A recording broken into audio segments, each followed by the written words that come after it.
Hey guys, welcome back to the show. Today is November 3rd, 2020. November is here, so that's why I haven't shaved today. And the news are brought to you by Reveni Labs this week. And Reveni is bringing out a 5% discount for the viewers of this news for 2 weeks from now. So November 3rd to November 17th, you can use NICOSNEWS, and I'll leave the text on the bottom, the code, to have a 5% discount. Reveni Labs makes the light meter, which I've reviewed. I'll also link it up here, reviewed in English and in Spanish, and I really enjoy. The smallest light meter I've used so far and actually had great results with it. So let's get into the news. We have a Fuji GA645zi repair. So Roger, one of my followers, subscribers, sent me a video from YouTube about the Fuji GA645, the zoom version, which has a very common issue, which it has a ribbon that breaks.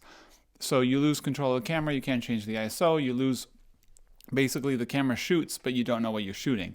So it looks like someone in Poland is repairing these cameras. I've tried to repair them before with other, people that repair, and so far had no luck. So if you have one that's broken and you're waiting to look where to repair, they've posted the whole video of how they do it, but they also do it if you send them the camera. So get it into, take it into consideration if you have a broken GA.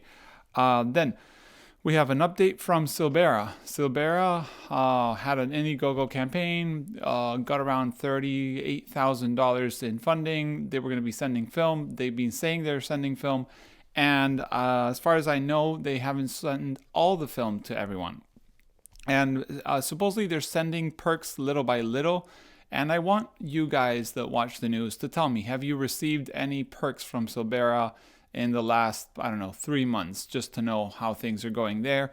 And also, supposedly some of the last perks they sent had the wrong data on the box. So the expired date was February 2021, but that was wrong. The boxes had been printed for 3 years, but actually the film is good till October, if I'm not wrong. Yeah, October 2023. So that's the update on Silberra. I hope you guys receive your film and your perks as soon as possible. And also the 120 is coming in 2021 and so on. But I don't want to promise anything. I just giving you guys news. So then there's another important news that I think will be cool, is this Valoi film scanning holder. This is coming from a friend of mine that's been working on a negative film holder that will do multiple devices. If I'm not wrong, will also be motorized. So this is going to be coming next week. I only have the website for now. There's barely any info. You can sign up. I already signed up to the newsletter to keep you guys updated. But yeah, hopefully we will see it out next week. And it's kind of cool seeing all these brands coming out with motorized film holders, because they're not scanners, they're holders.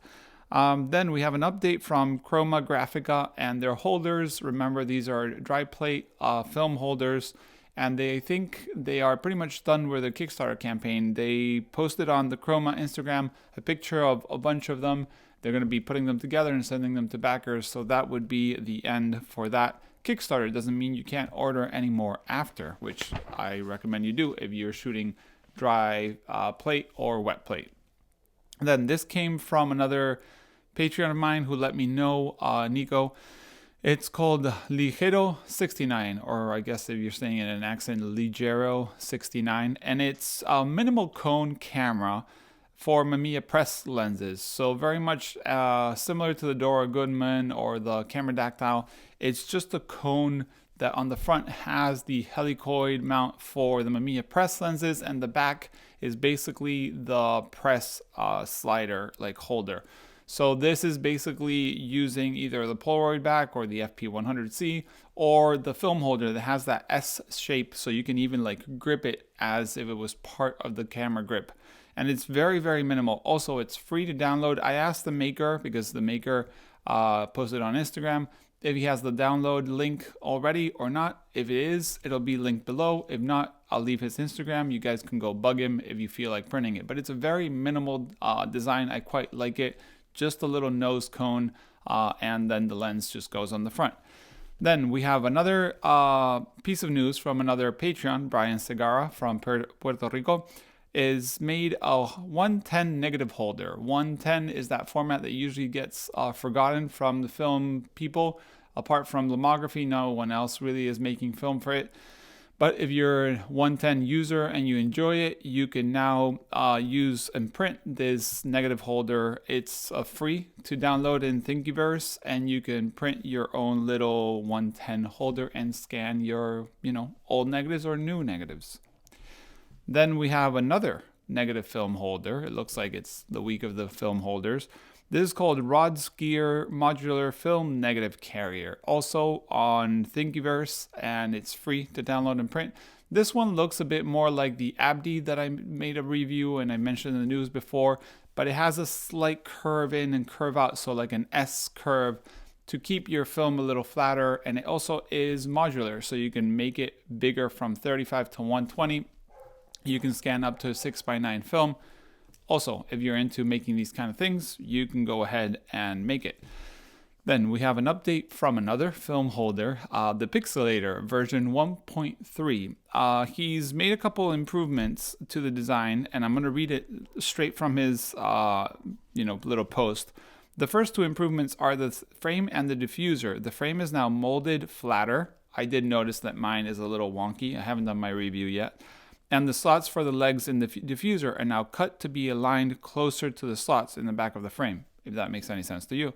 In addition to these tweaks, we are now including stick-on non-slip feet, which I think that's really good. So your holder won't slip easily. It'll kind of grip a little bit, kind of like the laptops and stuff like that have. These feet will provide just enough friction to stop Pixl-latr from slipping around on a surface while still allowing it to be moved with ease. And one thing, you can either buy this 1.3 version or you can also buy the update or upgrade. So the upgrade is £19 and the new version is the normal price, £39.99 for it. So you can go ahead and check the Pixl-latr. Then there's a piece of news from Kodak Alaris. It seems that the pension plan has loaned Kodak Alaris $70 million. Honestly, this whole article, I try to read it. I'm not an expert in economics or anything like that. I don't really understand much of what they're saying, but it seems there's things happening there with Kodak Alaris, pension fund, whatnot. So I highly suggest that if you're into economics and you want to read it all and explain it to someone like me, I'll be happy to report about it. But you have the article and the link below. It's an Australian website, Inside Imaging, which I've linked before for articles like this, which I guess they're the only ones picking up these news.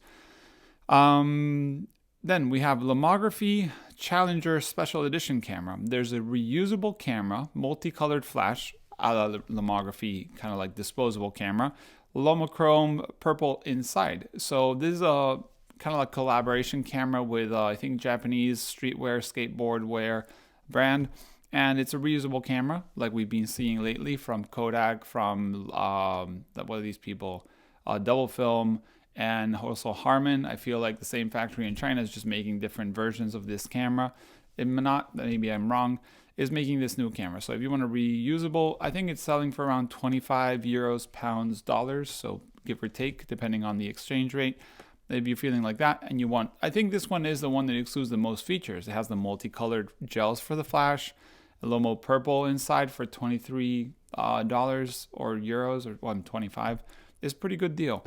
And then there's a little thing that we've seen on social media. It looks like Lomography printed out new boxes for the 120 film, and on the top of the film they labeled it ready for 120 millimeter cameras. Do remember, guys, 120 millimeter film does not exist. It's 120 is the name that Kodak gave it. Back in the day there was 127 film and 110 film. 120 was just the name. There's no millimeters there. So yeah, it looks like Lomography fell for the old 120 millimeters, which is fun to see. I'm sure they'll correct it in the next boxes, but if you get one of those boxes, keep it as a little collectible of, a little mistake Lomography had. So yeah, guys, that's the news for today. Do remember, the news were brought to you by Reveni Labs. If you feel like buying anything from them, you have NICOSNEWS as a discount code of 5% for the next 2 weeks. As always, you can send any information to the email below. Thanks for watching. See you in the next one. Bye.